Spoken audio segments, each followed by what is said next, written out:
My name is Sickamore. I'm moderating this thing today, and I want you to make some noise for artist, singer, songwriter, and filmmaker, Houston's own Don Toliver. Yeah, this project is really important to me, and I'm like very blessed and fortunate to be able to shoot a film and share it with all my friends and all over the world. So this means a lot to me. I'll be happy to get into it. Get into it with you guys today. Well, we just all watched the film right now. There's a lot of people watching on amp at their home. So outside of the people here, what did this film mean for you? This film creatively to me is just like an evolution of myself and me just trying to, do better within my music and me just trying to get to another level within what I already have going on. Like, what was the spark that you was like, yo, I'm gonna do a film album called Lovesick? Like, how did that come about? It was really just the idea of me just wanting to do something different. I was really tired of just doing the normal shoot videos and like figure out what song I wanted to do something totally different. And I wanted to, show off a little bit of my character because I feel like, over the past years, I haven't really been able to do that. And this was like my chance to really give off like a lot of character and who I am as a person and just go crazy with the creativity. Was it like just sitting in the crowd and watching your film? I ain't gonna lie, that felt good. I was in the back just observing it myself, and I done seen this over a million times, but it definitely felt good to watch it on the big screen for the first time and to really just take it in and really like, observe it for what it is. And it's really a masterpiece, and I'm very grateful to have it. And how'd the writing process go? I know you collaborated with your friend Marcus. Yep, Marcus.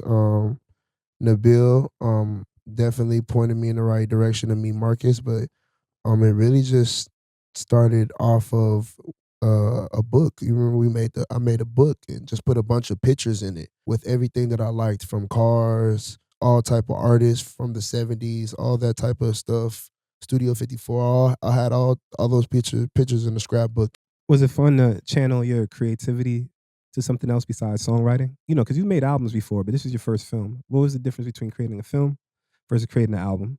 Creating the film was a lot of more steps. I had to think about the actors. I had to think about how people would act. I don't definitely didn't want my film to be cheesy in any way, any shape or form.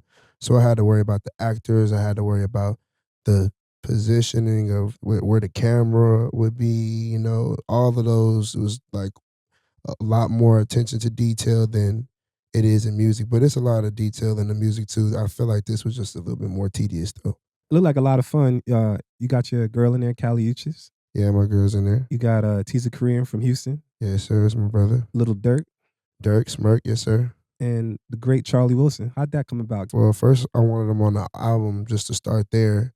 And then after I was able to get him on the album, I just went further into seeing if he would be able to be a part of the movie. And Uncle Charlie definitely made that happen for me. So big shout out to Charlie.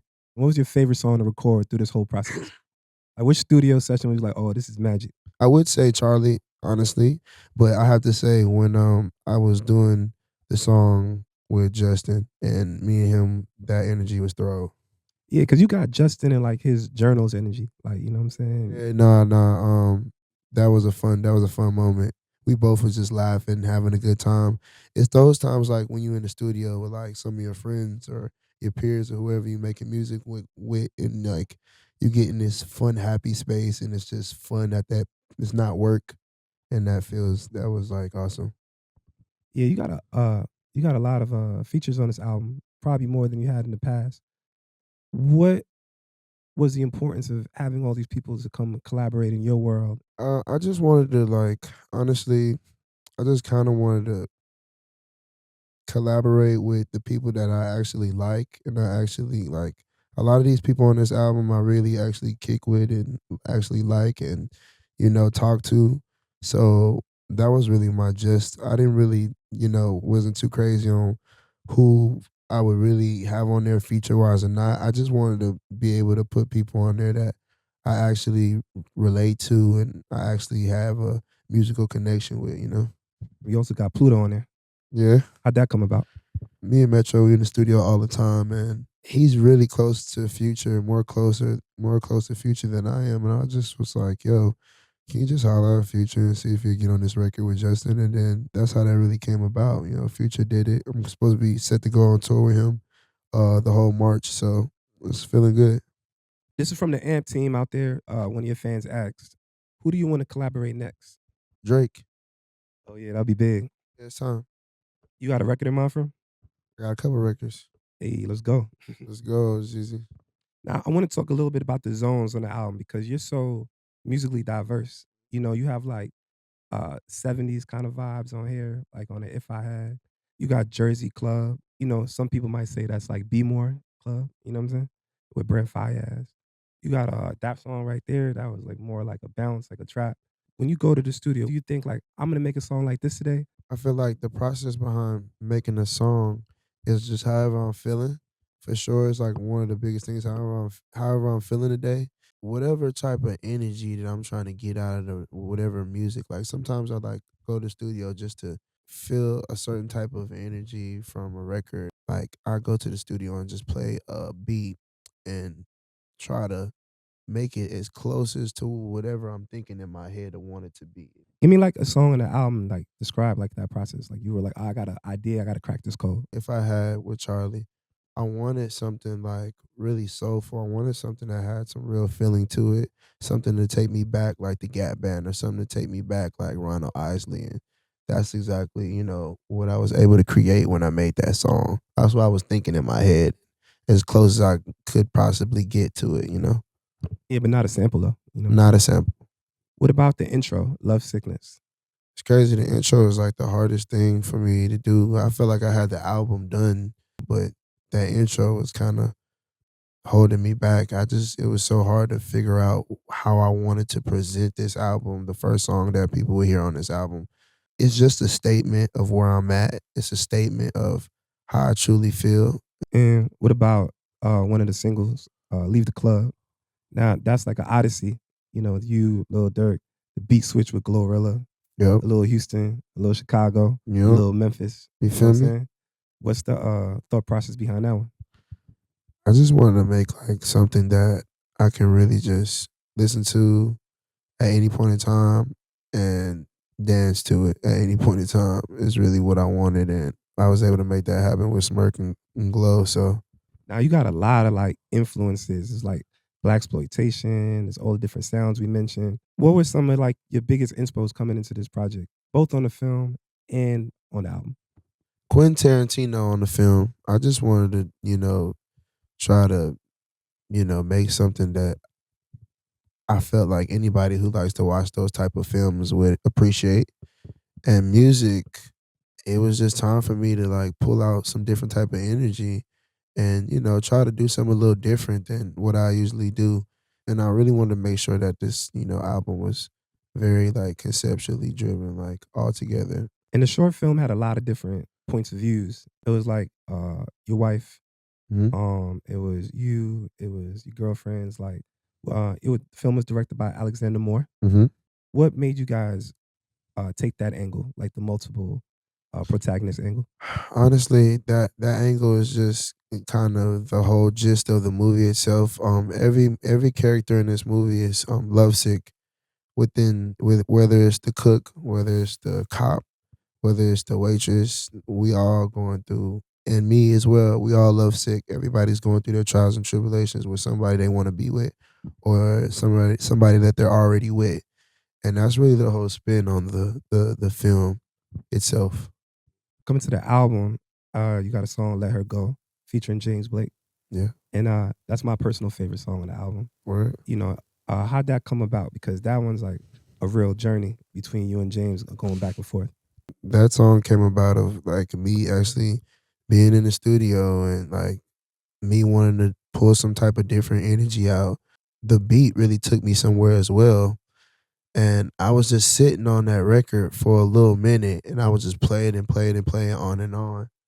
It just something told me to go pull up on James, and when I pulled up on James, I played him the record and he immediately fell in love with it and really just got in and helped me, take it to a whole nother level. Which part did you have already when you went to James' house? I had the hook in my first verse and he came with his verse at the end. Yeah, that one's incredible. Thank you. I love that record. Mhm, mhm. Also, another one with a crazy beat switch, Backseat, featuring Teaser Korean. What made you put him on the album? Honestly, every album I really like to, show love to Texas. I always like to put somebody on, the forefront that's I feel like is, moving the industry in a different way, or somebody I feel like is, barking a little bit louder in the city than somebody else. And I always felt like Tisa's been like one of the pioneers of just being different and being a visionary type of artist, and I just needed him to be on the record. He also on the film that he had like a crazy dance solo too. Yeah, Is yeah, that yeah. something that you came up with, or he just decided to do that on his own? I definitely came up with the idea to have him in there. He dances all the time, but I definitely wanted him to bust a couple moves in the film. And you're not a stranger to dancing either. You know I'm what I'm saying? not. But you ain't bust no moves in the film. See, about that, I did bust moves. I did bust moves and do it right, but That's see, true. I haven't I didn't unlock this. I've been doing this dance lately, and I've just unlocked it. It wasn't unlocked, when I shot the film. So, if I could go back in time and do the dance in the film, I would love to, but I didn't have it ready. Is that like scary to do a song and a week later it's out and the whole world's hearing it? No, I love that energy. I make so much music, and sometimes I wish I could make it and put it out the next day. The closer I get to dropping my album, and the closer, if I'm still making music and the music is incredible and I have a window to put it out, and if it makes sense for my album, I'm gonna put it out. You got so many styles and you kind of like genreless. What do you consider your genre of music? I feel like it's for sure R&B soul. I dibble and dabble with the hip hop a lot, but I feel like where my main core vibe is R&B and B and soul. I really want to be taken serious in that realm, because a lot of music that I make is music that I feel in my heart and in my soul every day. So Is it like frustrating when labels and streaming services categorize you just solely in hip hop? it definitely is, and I feel like there needs to be something in place for me to be able to really not only express the way I feel about that, but really just get in where I feel like I need to be in. Because they do a good job at the Grammys. They got like a melodic category, but they need to like, have that same kind of thing on streaming services. Exactly. We got a few questions from the On Amp platform. This is from at Maz. What's your favorite film ever? What's my favorite film ever? Maybe Love and Basketball. Is that what that movie is called? I love that movie. From Amp, this is Q. When is the deluxe coming out? I never was a big fan of doing anything deluxe, but I feel like for my fans and the people who really want music, and for the people who really I want to give all my fans exactly what they deserve. So that's exactly what I'm trying to do. I wouldn't be putting out a deluxe if I didn't care about, my fans. I'm really solely doing it to give the fans exactly what they want. That's all I'm trying to do, man. Is feed the fans, man. Feed the fans. This is Q again from Amp. He asks, what's your favorite verse on the album? My favorite verse on the album has to be my first verse on Bus Stop. It just feels good. It's like amazing. I feel like not anybody in their right mind could possibly think of that melody or cadence. So it makes me happy. So when you think about people with crazy melodies and incredible flows, who do you think about? Like, oh, I'm not saying like this person's like a bad man too. Young Thug, Yeah, he's incredible. free Young Thug. And one more question from Amp. Did James Blake teach you any piano? No, he didn't. I didn't have enough time to pay attention. I was worried about the record. I ain't had that much time. We'll take a few questions from the audience. I'm Rose Gold. I'm a DJ. I'm from Toronto.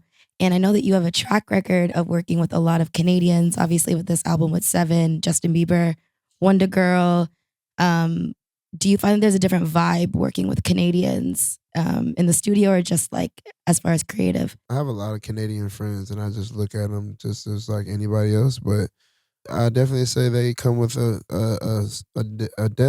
definite vibe. I would definitely say that Like, Canadians definitely come with a vibe. How did the Beanie Man sample come about then? Was that from The you? Beanie Man sample came from me scrolling on Instagram, and I seen like an old clip of the video and the song, and I was like, "Yo, I need to sample this." Hi, my name is Noza. I'm from Yo, Chicago. was good. At what point in your creative process did you know you really wanted to make like a full conceptual experience with your album? Because I noticed that with this album, you kind of went like in a different direction, like with the short film and really tying all the songs together, like to create that Lovesick vibe. I was just tired of like I felt like on my other albums, I made it was all great music, but it never had like a storyboard to it. It was all about like my life or whatever I was going through, and it was never just clear story or a mood board to it. And this is like I wanted to do that times 10 with this one and make sure that it was just all conceptual, all cohesive and everything else. I feel like that type of shit is what get people to the Grammys, honestly. Hi, I'm Jessica Jones. How you doing? I am a huge fan of both Sickamore and you, Don. In the past, you've created, chopped and screwed albums and, deluxes to go with that. Did that have an influence on this album? And can we expect something like that with the deluxe? I for sure definitely doing a chop and screw album for Lovesick. I have to. I got to take it back home. That's how we do it in Houston. My name is Marissa, and I've been a big fan of you for a while. And I wanted to ask, like, how long it took to like perfect the song with Kali. How long did it take to do the song with Callie? Yeah. Not long. Me and her work fast.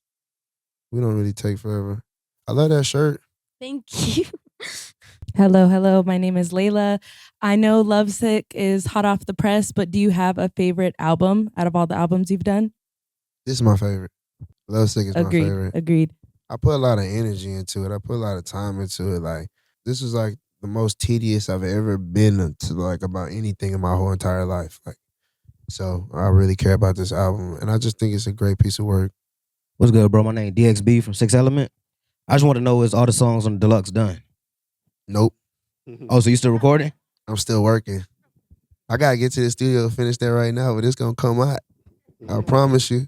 I love working like that, bro. Like it's fun. It's like down to the last minute. Like who cares? What was like the hardest part about making this album? Like what was your biggest sacrifice you had to make creating this album? Maybe like the headache of just me. Like it's like my child. So it's like anytime I give it to somebody to go mix it somewhere else, or anytime I have to send it to somebody, I was just like walking on eggshells, making sure nobody's leaking my work or making sure nobody's messing up my mixes, or it's just a lot of strain on my head, just making sure that the things that I did wasn't undone.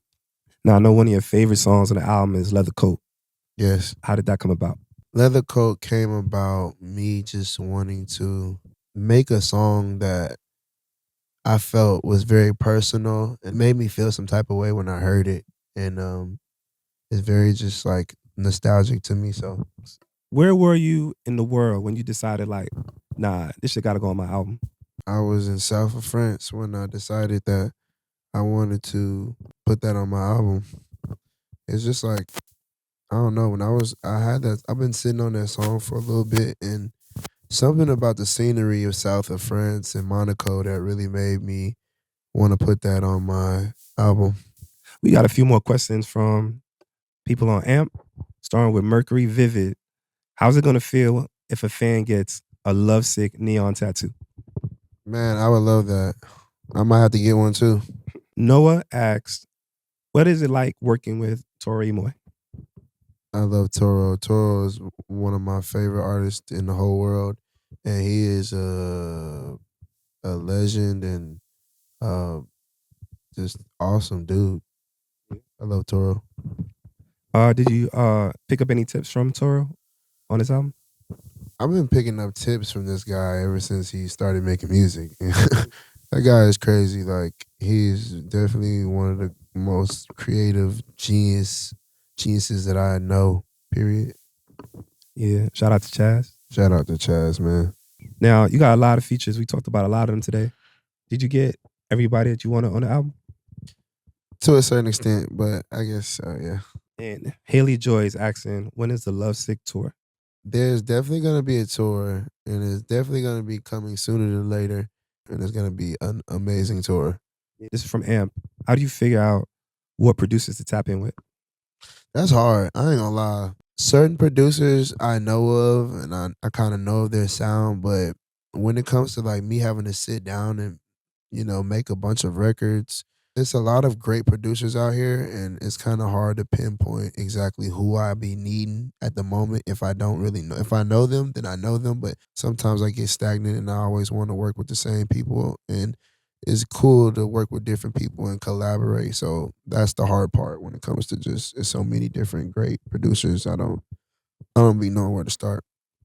You know, I'm gonna take off my moderator hat for a second and put on my A&R hat.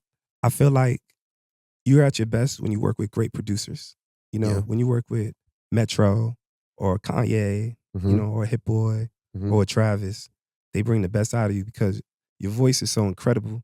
Mhm. You sound great on everything. Mhm. But when you have a producer in there that could push you, you could take it to a whole nother level. Yeah, that's something that you taught me for sure. You have to get in there with the superstars, man. Treat yourself like a superstar, man. These producers, it's a lot of great producers, and you just gotta know, who got it and who ain't got it. And now we're gonna open it up to more questions from the audience. My name is Ejanas. Hi. I wanted to ask, collabing with a lot of people and some of them being first time, was it hard to be vulnerable with them and be in a room? And how much did they contribute to that writing process? Because for me personally, it's sometimes hard to see a person for the first time and kind of catch that energy where you can feel like you can sit down and be comfortable with them and, make the song as real as possible. Honestly, the type of person I've grown to be, I feel like when I have like an objective, I'm trying to get something done with somebody, I'm really like, I don't, even if I don't know you, like we have a mission, and we just get the job done. But that's just kind of how I handle it. Hi, my name is Nick. Question. So for your upcoming tour, since your album has such a classic feel to it and like a lot of great instrumentation, do you plan on using a full band with tracks for your upcoming tour to make the feel go even bigger than it is? That's a great question, bro. To be honest, I might. I've been fighting. The use of drums on my stage, and honestly, I don't know why. I like to have like a pianist up there, and I like to have somebody playing a guitar, and I gotta like figure out the middle ground of like drums, keyboard, and guitar. But I definitely want to like you know further the experience, for the fans. So I'm definitely looking into it. All right, we got a couple questions from the AMP platform from Ivo H Town. What's next after Lovesick? It's really early to say, honestly. It's something on the horizon. I'm working on the next movie. You gotta keep them in suspense. Got to keep them in suspense, man. And we got a question from E Kakao. What's your favorite song from each album? So my favorite song from Donnie Womack has to be "Talk No More." My favorite song on Life of Don has to be "Company Part 2." And my favorite song on Lovesick, if I had. Now, Black Barbie's asking, what is your goal for this album? What's the audience you're trying to reach? I want the world to be able to watch the movie. I want the world to be able to listen to the music. I want the world to be able to critique it. I want the world to be able to live with it, the music. And how do you feel about like record sales and like plaques when stuff goes like gold and platinum? Like, how do you feel about that? I feel like it's a great achievement, When I was making music, when nobody knew who I was, I never thought in a day of my life I would have any success and the money as well. So to have those type of things and to get them is beyond blessing, and I thank God for it. Well, I'm glad you like it because we got a little surprise for you. We actually got a plaque, I a seen that platinum box. plaque, for your first album, Heaven or Hell, going platinum. Hey. Congratulations. Hey, I seen that box over there. I said, man, I know what's in there. I ain't gonna lie, I'm cold. This is special, man. Never in my day of life would I would ever think to get a plaque and to have my first debut album to be platinum. is just, I don't even know what to say. And I just want to thank everybody who worked on this album, everybody who helped me, everybody who was there, contributed and helped me push through. I just want to say thank you, but this is amazing. I'm not gonna lie. I appreciate y'all. All right, we got one more question from Amp. Can you put Tango on the deluxe? Can I put Tango on the deluxe? Man, I would love to. I ain't gonna lie. I be getting down. But I got a tight window of what I need to put on there. So no Tango on this one. But the next one, we might go Tango. Well, Don, thanks for taking time today. We know your album just came out. Congratulations on all your success. Lovesick, Heaven or Hell, Life of a Dawn, Yeah. Lovesick the film, Yeah. everything you got going on. Thank you, bro. I appreciate you, Sick, bro.